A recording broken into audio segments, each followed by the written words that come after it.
Assalamualaikum warahmatullahi wabarakatuh. Selamat pagi anak-anakku. Hari ini, di pertemuan kali ini, kita akan melanjutkan pembahasan yang telah kita bahas pada pertemuan sebelumnya, yaitu masih dalam lingkup transformasi. Pada pertemuan sebelumnya, kita telah membahas materi mengenai translasi atau pergeseran. Dan hari ini, pada pertemuan kali ini, kita akan membahas materi mengenai refleksi atau pencerminan. Namun sebelum kita mulai pembahasannya, alangkah lebih baiknya silahkan untuk menyiapkan terlebih dahulu alat tulis yang akan digunakan. Nah, sebelum kita melanjutkan pembahasan untuk lebih jauh lagi, kita harus tahu dulu mengenai refleksi atau pencerminan. Ternyata, refleksi itu adalah pencerminan suatu titik atau bangun pada suatu bidang koordinat kartesius.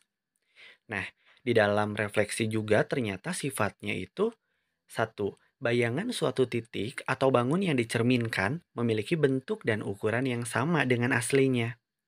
Yang kedua, ternyata sifatnya itu adalah jarak bayangan sama dengan aslinya.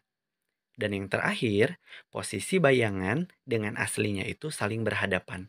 Itulah ciri atau sifat dari transformasi dengan jenis refleksi atau pencerminan. Nah, ternyata di dalam refleksi atau pencerminan juga ada rumus tersendiri. Ternyata rumusnya itu adalah jika P sebut saja X, Y yang kita cerminkan, misalkan saya ambil pencerminannya itu adalah Y sama dengan X, maka akan menghasilkan bayangan atau hasilnya itu adalah P aksen yang merupakan bayangan dari titik awal yaitu titik P. Dengan M ini adalah mirror ya. Mirror jika Y sama dengan X adalah mirror atau pencerminan yang sifatnya dapat berubah-ubah sesuai dengan titik tersebut dicerminkan. Umumnya soal ini selalu berkaitan dengan titik jika mencerminkan suatu bangun, sehingga yang dicerminkan adalah titik-titik sudutnya saja. Nah, berikut tabel refleksi atau tabel pencerminan. Jadi jika P yaitu X, Y dicerminkan terhadap beberapa opsi berikut, nanti akan menghasilkan P aksen. Ini adalah tabelnya. Nanti kalian hafalkan ini untuk memudahkan proses pengerjaan atau penyelesaian dari sebuah soal refleksi. Nah, sekarang untuk lebih jelasnya, mari kita simak contoh soal nomor 1. Tentukan koordinat bayangan titik A yaitu 3,7 jika dicerminkan terhadap sumbu X.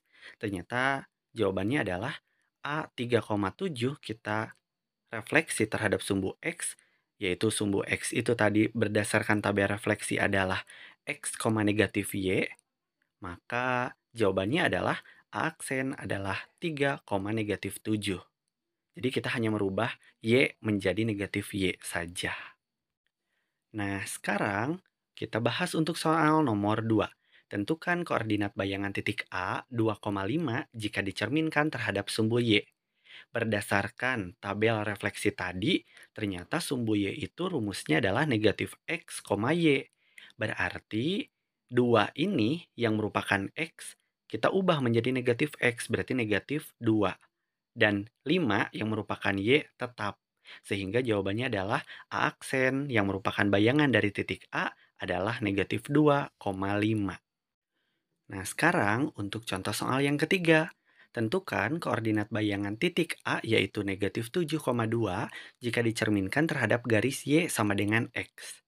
Berdasarkan tabel tadi bahwa garis Y sama dengan X itu ternyata rumusnya adalah Y, X. Berarti yang titik A merupakan X, Y tinggal kita balik saja jika terhadap garis Y sama dengan X. Maka A aksennya adalah 2, negatif 7.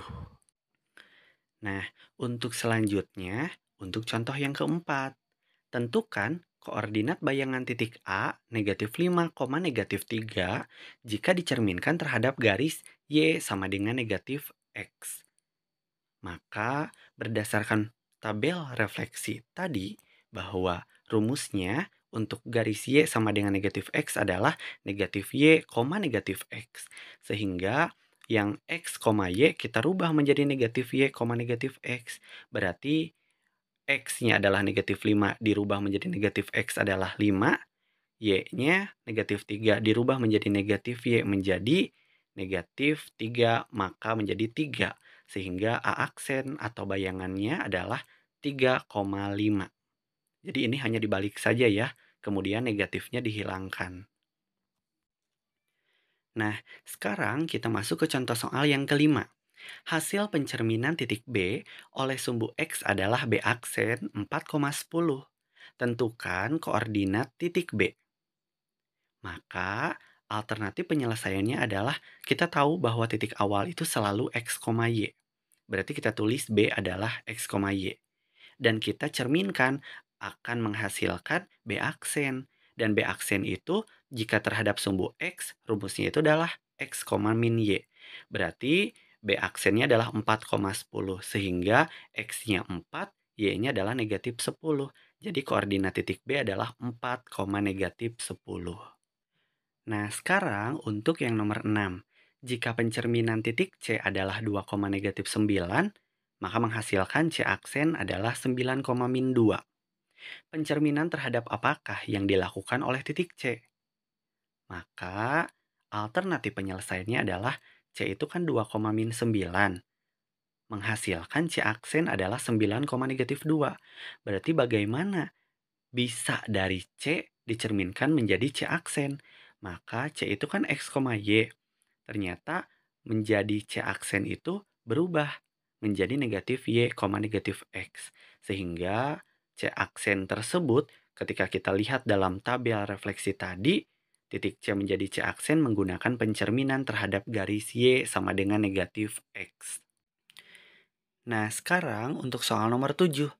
Segitiga ABC memiliki koordinat titik A yaitu 1,2, B 3, min 4, dan C negatif 2, min 5.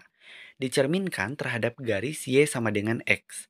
Tentukan koordinat bayangan segitiga ABC. Nah, berdasarkan dari tabel yang tadi ya, tabel refleksi tadi, ternyata untuk garis Y sama dengan X itu hasil pencerminannya adalah Y, X. Sehingga untuk segitiga ABC ini kita kerjakan satu-satu ya. Dimulai dari A 1,2. Berarti hasilnya menjadi A aksen 2,1. Yang B 3, min 4. Ketika dicerminkan, maka B aksennya adalah negatif 4,3. Begitupun untuk yang C, negatif 2, negatif 5. Ketika dicerminkan terhadap garis Y sama dengan X adalah Y, X, ternyata jadi C aksen sama dengan negatif 5, negatif 2. Berarti koordinat bayangannya adalah A aksen 2,1, B aksen negatif 4,3, dan C aksen adalah negatif 5, negatif 2. Nah, untuk latihan soalnya, silakan kerjakan soal ini ya. Cerminkan terhadap sumbu X, sumbu Y, garis Y sama dengan X, dan garis Y sama dengan negatif X. Jika sudah, hasil cerminan tersebut silakan gambarkan dalam koordinat kartesius, lalu cek membentuk sebuah bangun apakah dari bangun ABCD tersebut. Baiklah anak-anakku semuanya, untuk pertemuan kali ini materi yang disampaikan telah selesai. Kita lanjutkan untuk materi selanjutnya pada pertemuan berikutnya.